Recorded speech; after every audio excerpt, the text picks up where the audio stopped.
오늘날 우리 한국교회가 우리 한국 사회 속에서 그다지 큰 영향을 미치지 못하고 있다라고 하는 것이 사실 우리 모두가 어쩔 수 없이 인정하고 있는 오늘 우리의 현재의 상황이라고 할 수 있습니다. 예전만큼 영향을 미치지 못하고 있다는 거죠. 그 가장 큰 이유가 뭐냐? 그 많은 통계들을 살펴보면 오늘날의 기독교가 지금 현재 이 세상 속에서 선한 영향력을 미치지 못하고 있기 때문이다. 그 이유는 믿음을 실천하지 않기 때문이라는 거죠. 믿음이 없는 것이 아닌데 실천하는 믿음이 없다는 겁니다. 많은 성경적 지식을 가지고 있고 또 기독교적 어떤 정신세계와 가치관을 가지고는 있어요. 근데 그것을 우리의 삶 속에서 구체적으로 실천적으로 나타나지를 않는다는 거죠. 그러다 보니까 오늘 믿는 사람이나 믿지 않는 사람이나 세상 속에서 보여지는 또 비춰지는 모습들이 별 차이가 없는 겁니다. 뭐 다 그 모습이 그 모습인 거죠. 그러니까 세상이 우리를 보면서 당신들은 우리하고 분명히 뭐가 달라도 참 많이 달라. 그런데 우리가 절대로 가질 수 없는 모습을 당신들이 가지고 있어. 이럴 때 교회에게 관심을 갖게 되고 귀를 기울이게 되고 찾게 되죠. 근데 오늘 우리의 모습이나 당신들의 모습이나 별로 다를 게 없다라고 생각을 할 때에는 교회가 세상에 미치는 영향력이 그만큼 줄어들 수밖에 없는 것입니다. 역사적으로 볼 때 기독교는 3.1 만세 운동이나 또 대한민국 건국에 굉장히 크게 기여를 했습니다. 백범 김구 선생님은 1945년 11월 건국에 관한 강연을 하면서 이런 말을 했어요. 경찰서 10개를 만드는 것보다 교회 하나를 세우는 것이 오히려 더 낫다. 이게 무슨 얘기입니까? 그만큼 그 시대에 그 당시에 교회가 세상적으로 미쳐지는 그런 영향력이라고 하는 것이 굉장히 컸다는 얘기죠. 본래 이 백범 김구 선생님은 유학과 불교 또 동학 사상에도 굉장히 심취했던 분입니다.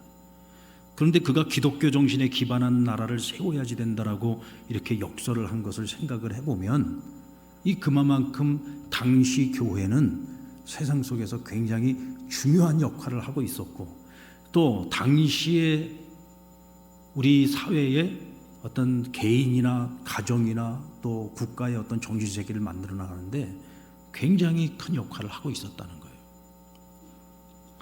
프랑스 정치사상가이자 외무대신을 지낸 알렉산드 토크빌이라는 분이 있는데 이분이 27세 때 1831년 5월 달에 미 합중국이 발전하는 원인이 뭐냐, 이것을 규명하기 위해서 신대륙을 탐험을 합니다. 약 10개월 동안을 신대륙 전체를 누비면서 살펴보게 되는데 그가 내린 결론은 뭐냐, 미국이 부강해진 비결은 독특한 정치제도와 청교도 신앙을 바탕으로 하고 있다는 거였습니다. 그러니까 당시 미국의 기독교는 시민들의 생활태도와 정치제도에도 큰 영향을 미쳤고 청교도 정신을 바탕으로 한 기독교적 가치가 민주적인 공화국 체제 안에서 윤리적 연대를 가능하게 만들었다라는 결론을 내린 겁니다. 그러니까 미국 사회가 그토록 부강한 나라가 될 수 있었고 또 세계를 이끌어 나갈 수 있는 그런 지도적 역할을 감당할 수 있었던 이유는 청교도 정신, 곧 기독교 사상을 바탕으로 하고 있고 기독교적 정신을 기반으로 한 정치 체제를 가지고 있었기 때문이라는 거죠. 그게 민주주의 아닙니까? 김규식, 윤치호, 서재필, 이승만을 비롯한 해방 정국의 지도자들은 모두가 하나같이 이 기독교적 가치를 건국의 토대로 삼았어요.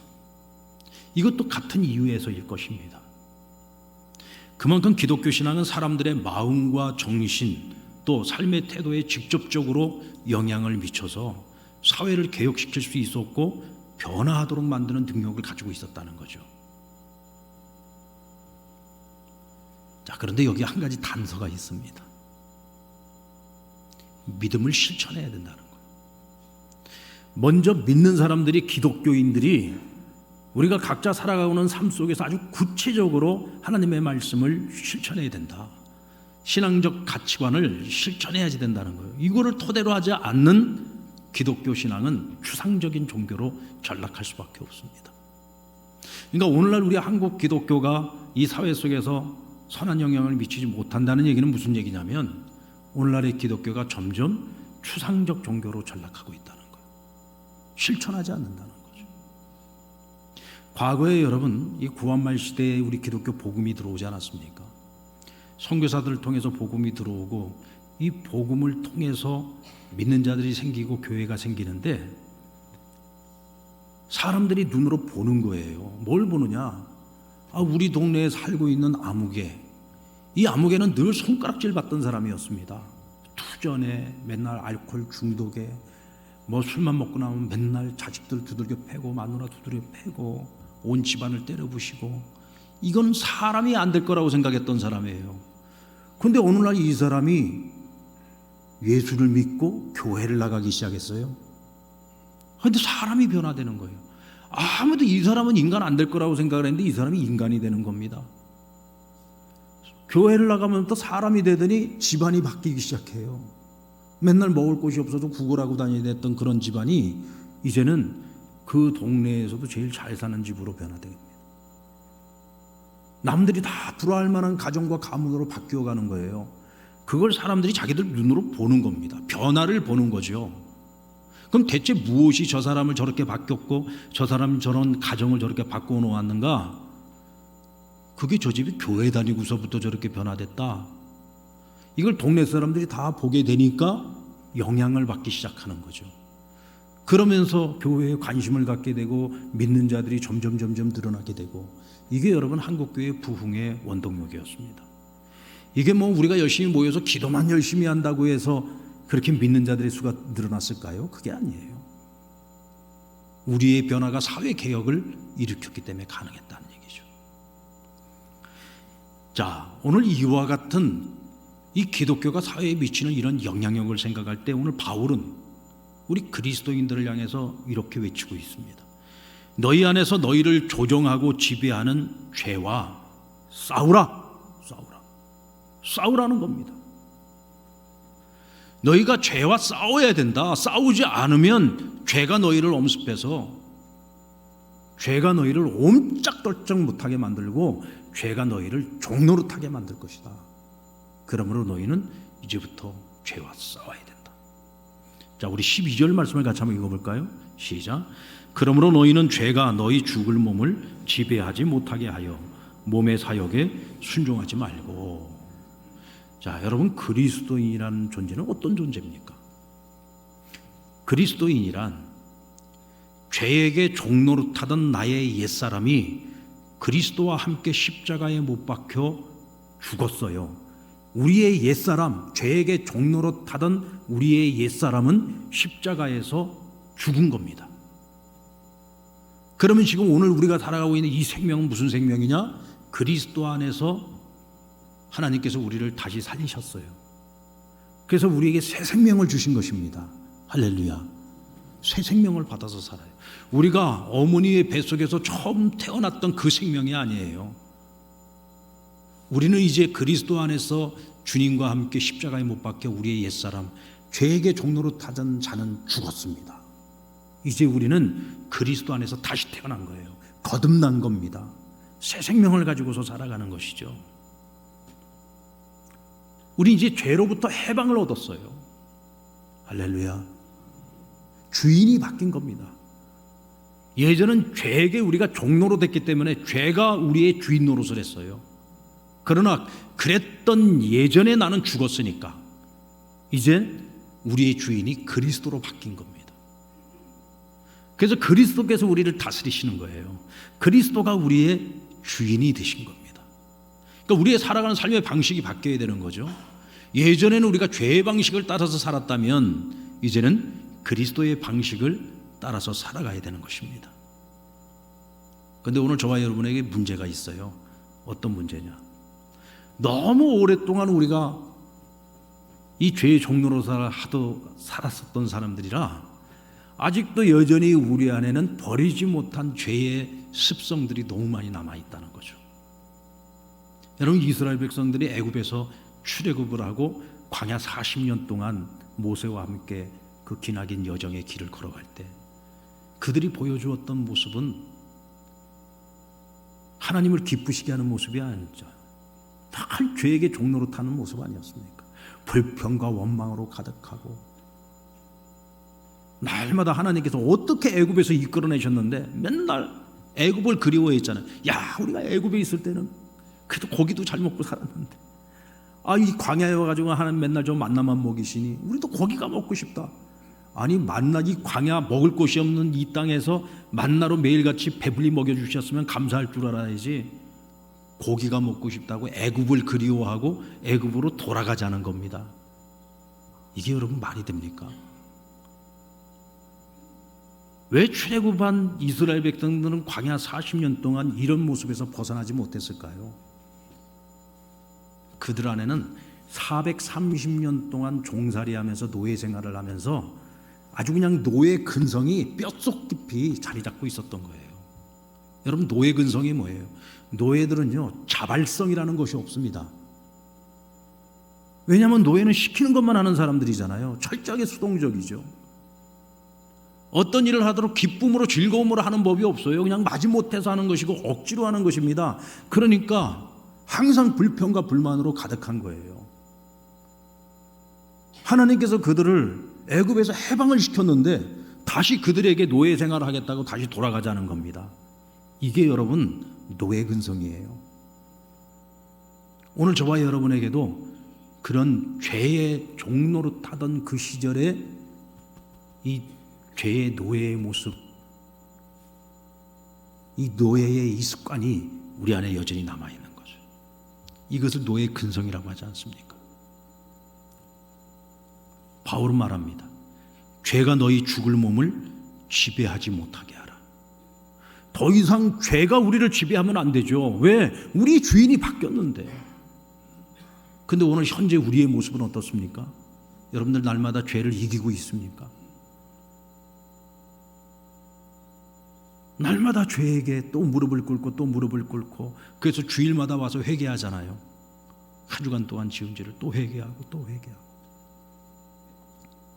죄와 싸워서 승리하는 삶이 아니라 우리는 날마다 또다시 주님 십자가 앞에 나와가지고, 이미 예전 사람은, 죄에게 종로로 닿는 사람은 예전에 이미 죽었는데 또다시 나와서 날마다 회개만 하고 있지 않습니까? 그게 왜 그러냐? 여전히 죄가 우리의 몸을 지배하고 있기 때문에 그렇다. 그래서 여러분, 우린 싸워야 되는 겁니다. 아무것도 안 하고 있으면 우리는 또다시 죄에게 질 수밖에 없어요. 우리가 이제는 싸우고자 하면 이길 수 있습니다. 우리가 예전에 주님을 알기 전에는요, 우리가 아무리 죄를 이기고 싶어서 죄하고 싸우려고 해도 죄를 이길 수 없는 몸이었어요. 그런데 우리가 이제는 그리스도 안에 있음으로 인해서 우리는 죄를 이길 수 있는 존재가 된 겁니다. 왜요? 이미 예수님께서 죄와 싸워 이기셨잖아요. 사단의 권세를 멸하시지 않았습니까? 우리는 이제 예수님께 속한 사람이고 예수 생명이 우리 안에 있잖아요. 오늘도 예수님께서 하나님 우편 보좌에서 우리를 위하여 친히 간구하고 계시고, 우리 안에 계신 성령님께서 보혜사가 되어서 오늘도 우리를 도와주고 계시지 않습니까? 할렐루야. 싸움은 이기는데 우리가 안 싸워요. 이게 문제인 겁니다. 그러니까 바울이 우리에게 권면하는 거예요. 싸워야 된다. 싸워서 이겨야 된다. 또한 너희 지체를 불의의 무기로 죄에게 내어주지 말라고 말합니다. 여러분, 마귀는 우리를 꼬일 때 얼마나 미묘하게 꼬이는지 몰라요. 목적을 바꾸라고 하지 않습니다. 방법을 바꾸라고 하죠.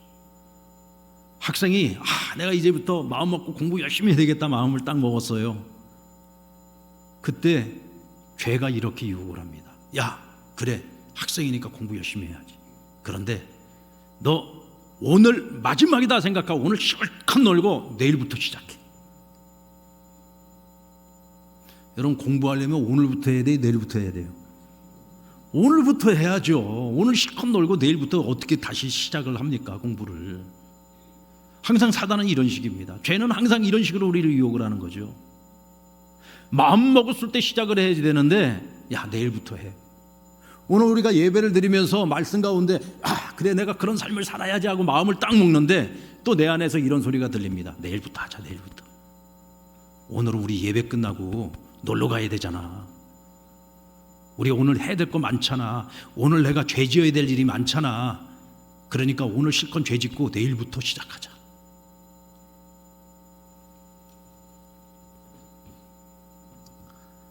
자, 어떤 사람이 야, 내가 진짜 신앙생활 해도 내가 이렇게 하면 안 돼. 내가 오늘부터는 정말 마음 먹고 진짜 하나님 앞에서 거룩한 신앙인으로 살아가야 되겠다. 마음을 먹었어요. 그러니까 죄가 이렇게 말합니다. 그래, 마음 잘 먹었어. 이 예수 믿으려면 제대로 믿어야지. 열심히 주의 일을 해야지. 그런데 말이야, 주의 일을 하는 것도 신앙생활 하는 것도 돈이 있어야 돼. 돈. 교회 가서 헌금도 해야 되잖아. 아, 이번에 상남교회 생사이 비전센터도 세우고, 북어 온천 상남교회도 세운다는데 헌금도 해야 되잖아. 그러려면 돈 벌어야지. 무슨 예배야? 돈 벌어. 돈부터 벌어. 수단과 방법을 가리지 말고 돈부터 벌어. 이러고 사단이 죄가 또 비옥하는 거예요. 그러니까 목적은 놔두라는 겁니다. 그래, 목적은 선하고 좋은 거야. 목표 그대로 놔둬. 방법만 바꿔. 근데 알고 보면 그 방법이 선한 목적을 이루는 일을 방해하는 거예요. 제가 예를 들어드리면, 예전에 제가 아주 오래전 일이죠. 제가 이제 개척을 하려고 준비했다고 하지 않았습니까? 근데 이제 우리 그 개척 같이 하겠다고 함께 했던 그 멤버들이 있는데, 그 중에 한 분이 제가 예전에 영락기도원에서 원목 할 때 만났던 분이에요. 이 집안이 대대로 우리나라에서 아주 알아주는 빠찡고 집안이에요. 빠찡고 집안. 그러니까 우리나라 내노라 하는 카지노가 있는 호텔에 이 카지노를 다 운영을 하고 있던 집안입니다. 그 돈이 얼마나 많았겠습니까? 자기 말로는 자기가 밤의 황태자였대요. 뭐 돈이 너무 많으니까, 여러분 사람이요, 정신이 망가져 있는데 돈만 많으면은 그건 타락할 수밖에 없어요. 근데 정권이 바뀌면서 정권한테 밑보여 가지고요, 세무사찰을 받는데 완전히 다 거덜이 나버린 거예요. 전 재산이 싹 다 사라져 버린 겁니다. 길거리로 나앉아. 이제 그제서 예수님을 만났어요. 그때부터 신앙생활 시작을 하게 되면서 부부가 함께 기도원에 올라와서 같이 기도하고 하다가 저를 만나게 된 겁니다. 그러면서 목사님 나중에 개척하면 제가 같이 개척하겠다고. 그래도 우리 개척 멤버로도 들어왔어요. 근데 이분이 한 날은 아주 심각하게 뭔가를 고민하면서 저한테 찾아와서 상담을 하는 거예요. 목사님, 제가 많이 아끼는 후배가 하나 있는데 이 후배가 한 날은 찾아와서 자기랑 동업을 하자 그러더래요. 뭔 동업을 하냐? 요즘 컴퓨터라는 무슨 게임이 있는데 이게 하루에 1억 이상을 번다는 거예요. 대충 여러분들 감이 오죠? 그러니까 컴퓨터로 하는 빠찡고잉이에요. 컴퓨터라는 빠찡고. 근데 이게 놀이 형식으로 돼 있는 거예요. 근데 이게 하루에 1억 이상을 번대요. 그러면서 하는 얘기가, 목사님 개척하셔야 되는데 땅도 사야 되고 성전도 지어야 되지 않습니까? 그러려면 내가 돈을 많이 벌어야 되는데 이거 대박만 터지면 성전 짓는 거 일도 아닙니다. 목사님 어떻게 할까요? 그 제가 결국은 도박장 하겠다는 얘기 아니냐. 그게 말이 컴퓨터 게임이지 그게 도박 아니냐. 그게 결국은 사람들 속여가지고 사람들 망하게 만들어서 당신 지금 후주머니 채우겠다는 얘기 아니냐. 그런 불의하고 더러운 돈으로 하나님이 성전을 지으면 하나님이 기뻐하시겠냐. 당신 그거 할 것 같으면 아예 이제부터 나랑 모르는 사람 하자. 난 당신하고 같이 개척할 마음 없다. 그 심각하게 고민하고 가더니 연락이 왔어요. 자기가 잘못 생각했던 것 같다.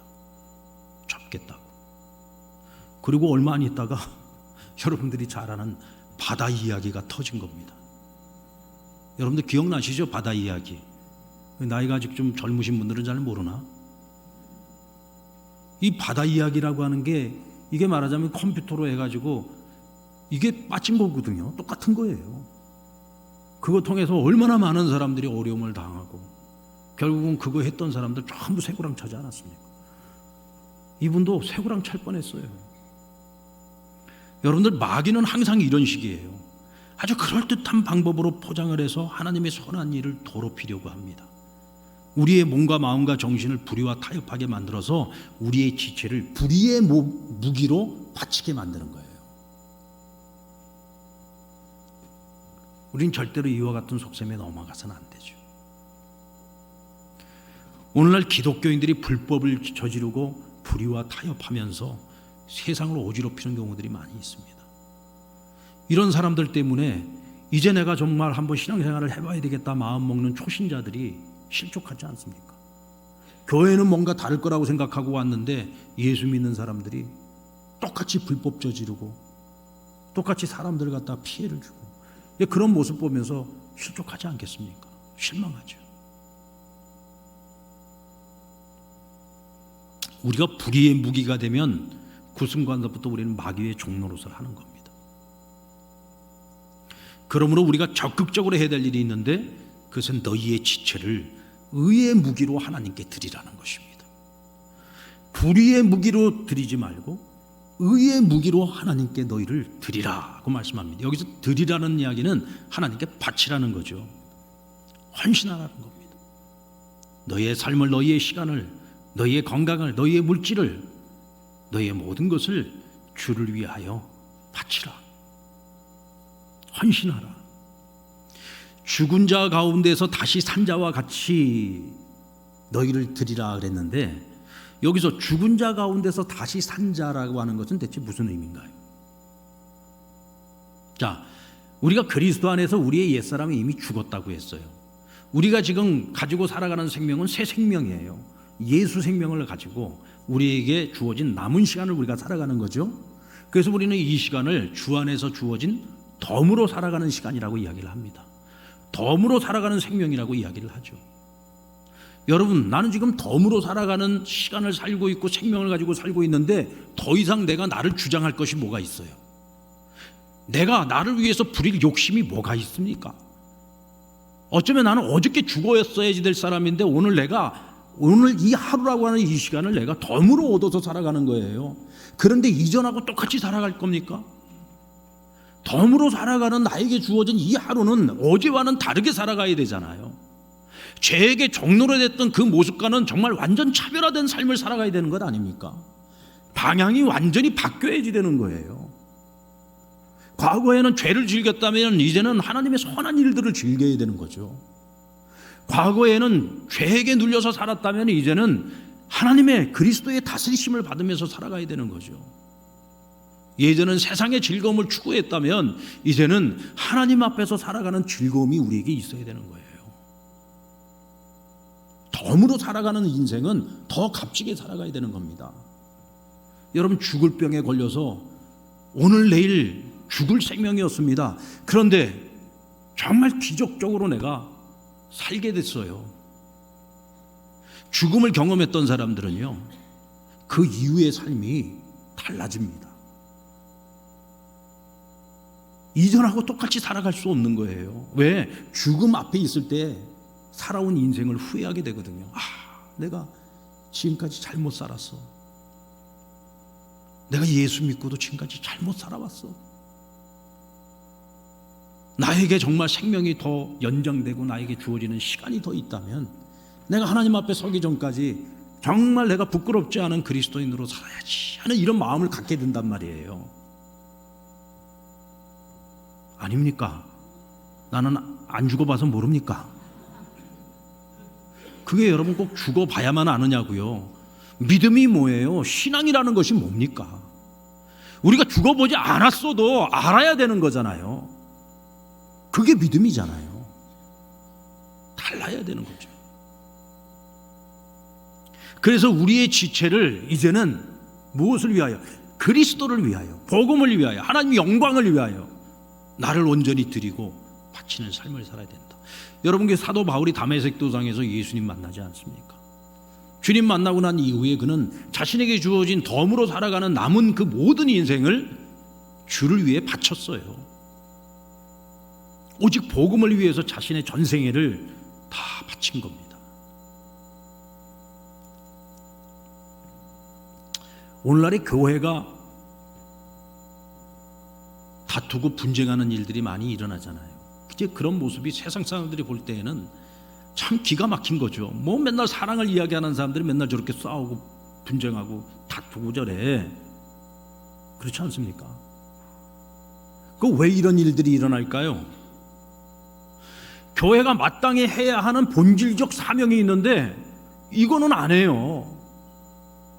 열심히 예배하고 찬양하고 말씀 보고 기도하고 하나님께 순종하고 복음 전하고 교회가 성도가 마땅히 해야 할 일이 있는데 그걸 안 하니까 해서는 안 될 일을 하는 거예요.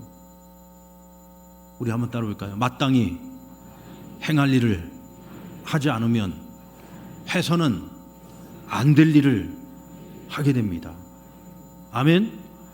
가정에서도 마찬가지죠. 남편이 아내를 사랑하지 않으면 바람 피는 거예요. 왜 바람을 피입니까? 마땅히 사랑해도 아내를 사랑하지 않으니까 바람 피는 거죠. 그런 것 아닙니까? 마땅한 일을 하지 않으면 우리는 해서는 안 될 일을 하게끔 되어 있어요. 그게 우리가 과거에 죄의 종로로 타며 살았던 모습이거든요. 그런 의미에서 우리는 나의 알고리즘을 잘 관리할 필요가 있어요. 여러분, 알고리즘이 뭐예요? 제가 궁금해서 한번 찾아봤습니다. 알고리즘이 뭔지 한번 들어보세요. 어떤 문제를 해결하거나 작업을 완료하기 위한 단계별 절차나 방법을 말한다. 어떠한 과정을 순차적으로 따라가다 보면 특정한 결과를 얻게 되는 것이다. 자, 이게 알고리즘이군요 하고 난 100% 이해가 됩니다. 저도 이해가 안 되더라고요. 이게 뭔 말인지.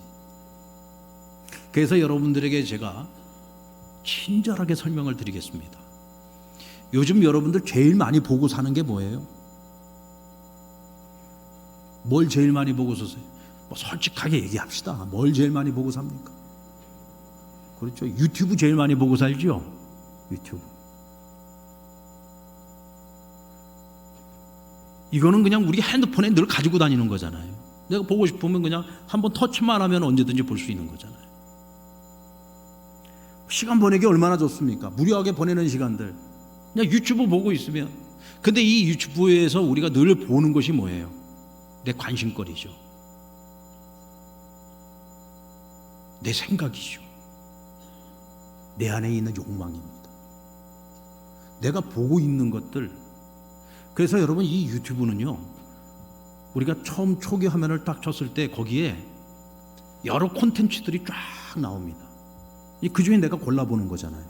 근데 거기에 나오는 그 콘텐츠들을 보면은 내가 평상시에 관심이 있어서 보고 있던 것들과 비슷한 유사 콘텐츠들이, 그것도 내가 제일 많이 본 값을 매겨서 우선순위를 쭉 매겨가지고 그 순위를 따라서 쫙 유사 콘텐츠들이 뜨는 거예요. 그게 뭐냐? 알고리즘이라는 겁니다. 때로는 나도 나의 알고리즘을 모르는데 유튜브에서는 내가 어떤 사람인지를 다 알고 있는 거예요. 왜? 내가 보고 있는 콘텐츠들을 갖고 나를 다 파악을 한 거죠. 이 사람이 이런 거 좋아하는구나. 그래서 그와 유사한 콘텐츠들을 쫙 올려져 가지고 우리가 그냥 아무 생각 없이 터치해서 그것들을 볼 수 있게 하고 그들은 그것을 통해 수익을 얻는 겁니다. 그리고 우리가 더 유튜브에 더 깊이 빠져들도록 만드는 거죠. 이게 알고리즘이라는 거예요. 이제 조금 이해가 되십니까? 그럼 우리가 왜 나의 알고리즘을 관리를 해야 되는 걸까요?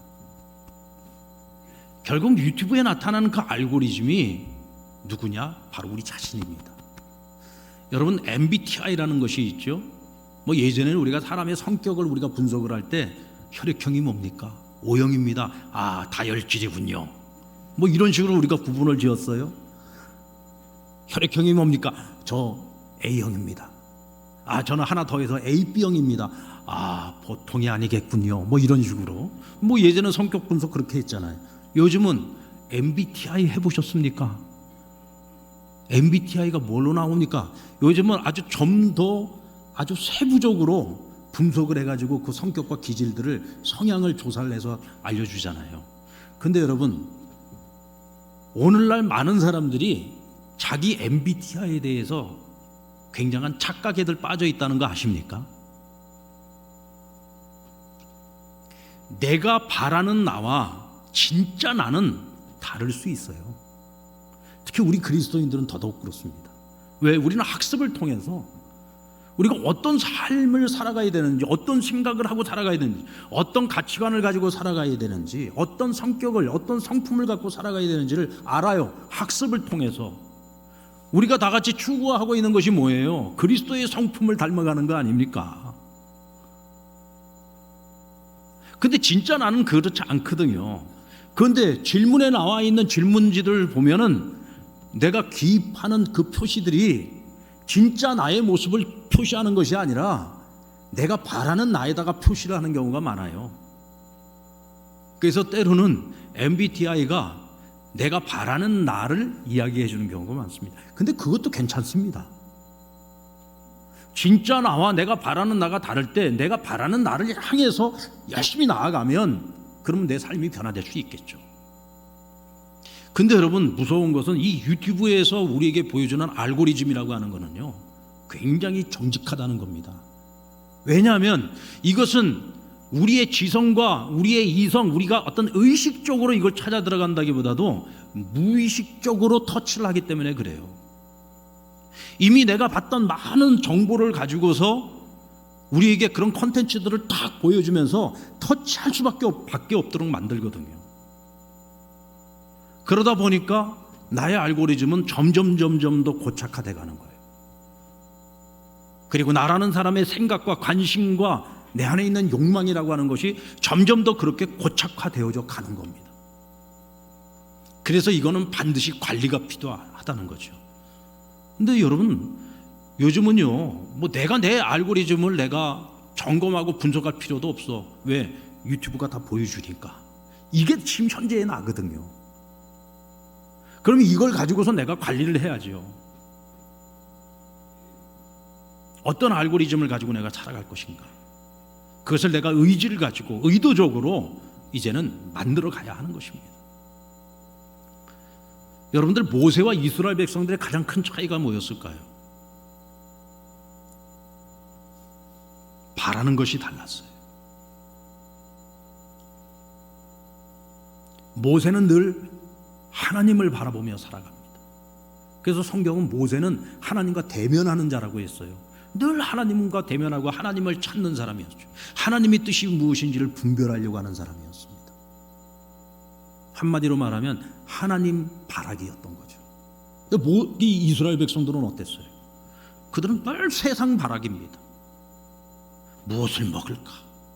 그러니까 하나님 만나를 먹여주시는데도, 그것도 매일같이 배불리 먹여주시는데도 고기가 먹고 싶다고 애굽으로 돌아가지잖아요. 그냥 그들은 늘 머릿속에 생각하는 게 무엇을 먹을까? 무엇을 입을까? 무엇을 쓸까? 오로지 세상 바라기예요. 세상 바라기. 모세는 주바라기라면 이 이스라엘 백성들은 날마다 세상 바라기란 말이에요. 그러니까 결정적인 순간마다 선택이 달라요. 결론이 달라집니다. 방향이 달라지는 거죠. 이것을 여러분 현대적으로 해석을 해서 표현을 하면 알고리즘의 차이라고 할 수 있죠. 모세는 항상 하나님 중심의 알고리즘을 가지고 살아가는 사람이었다면, 이스라엘 백성들은 세상적 알고리즘을 가지고 살아가는 사람들이었던 거예요. 그러니까 가는 방향이 달라요. 같은 광야길을 걸어가고 있는데도 불구하고 모세는 늘 하나님께 감사하고 있다면 이들은 늘 불평과 원망으로 가득한 거죠. 인생의 가치가 다른 거예요.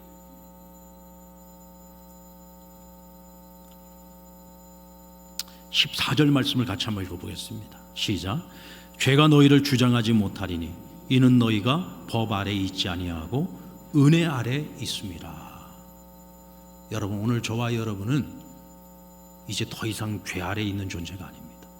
하나님의 은혜 아래에서 살아가고 있는 사람들입니다. 아멘. 그렇기 때문에 우리는 우리의 지체를 불법의 무기로 주면 안 되고 우리를 의의 무기로 하나님께 드릴 수 있어야 됩니다.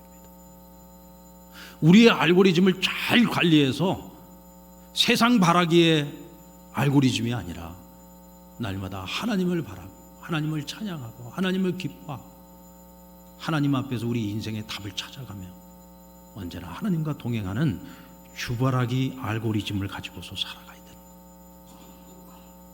이때 우리는 또다시 죄에게 종노릇하지 않고 주 안에서 하나님 말씀 안에서 변화된 우리의 삶의 모습을 통해 세상에 또다시 영향을 주는 삶을 살아갈 수 있는 겁니다. 우리 가족에게 영향을 미칠 수 있어야 되고 우리와 함께 더불어 살아가는 직장의 동료들에게도 영향을 미칠 수 있어야 되고 우리와 더불어 살아가는 우리 이웃들에게 영향을 미칠 수 있어야 됩니다. 이것이 곧 이 나라가 사는 길이란 말이죠. 아멘.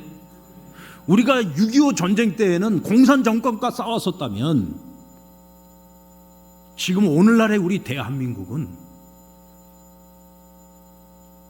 세상의 알고리즘과 이 죄의 알고리즘과 우리 믿는 자들부터 먼저 하나님 나라 중심의 알고리즘을 갖고 싸워야 되는 거예요.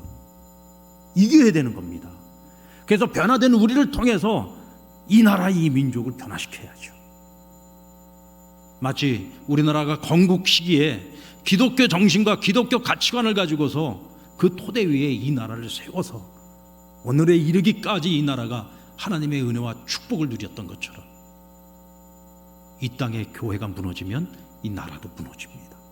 이 땅의 성도가 무너지면 이 나라도 무너지는 것입니다. 우리가 살아야 이 나라가 삽니다. 교회가 바로 서야 이 나라가 바로 서는 것입니다. 오늘 그 사명이 저와 여러분에게 있음을 믿으시고 오늘 각자의 삶 속에서 매일매일 우리의 삶 속에서 오늘부터 우리의 알고리즘을 잘 관리할 수 있는 저와 여러분 되기를 우리 주님의 이름으로 축원합니다.